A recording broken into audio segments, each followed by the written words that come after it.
Hello guys, finally natapos ko rin yung project ko na kulungan ng manok.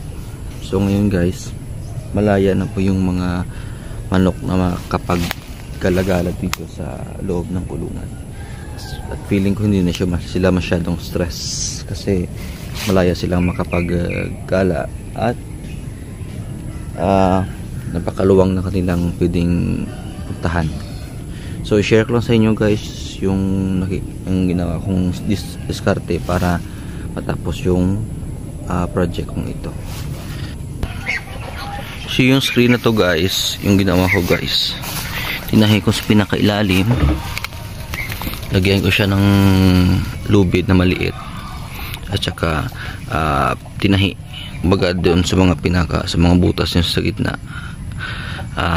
Tinahi ko siya doon at saka hanggang sa pinakadulo at saka nilagyan itong kahoy na tinusok doon sa lupa para mas matindi yung hawa. Ayan guys, oh.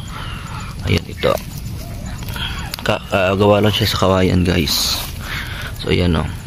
So hindi siya kasi yung mangyari dyan, hindi madaling makalabas yung mga manok. Hindi siya hindi na kayang isuot yung kanyang ulo dun sa ilalim, so hindi sila makalabas. So yung mga manok guys, ito na sila, oh. Ayan, oh. Ayan, hindi pala ito kasama. So yung mga manok guys, oh, malaya silang makapaggalagala dito sa labas. At tatlong inahin, pero yung isa kasi nangingitlog doon sa loob ng kulungan, hindi siya lumabas kasi kailangan niya bantayan. So ito yung tatlong inahin at saka isang tandang. So ito lang muna guys for the next few days or few weeks, dagdagan ko pa siya. So yun lang muna guys. So nakita niyo yung ginawa ko guys, yung sa pinakadulo nilagyan ko siya ulit ng lubid sa tinali sa kahoy para ma-stretch. Ayan, oh. Ayan. So hindi siya madaling hindi makalusot yung mga manok dyan. So tamang-tama na yung 8 feet yung taas. Mas matangkad siya sa akin kasi 5'7" yung height ko. So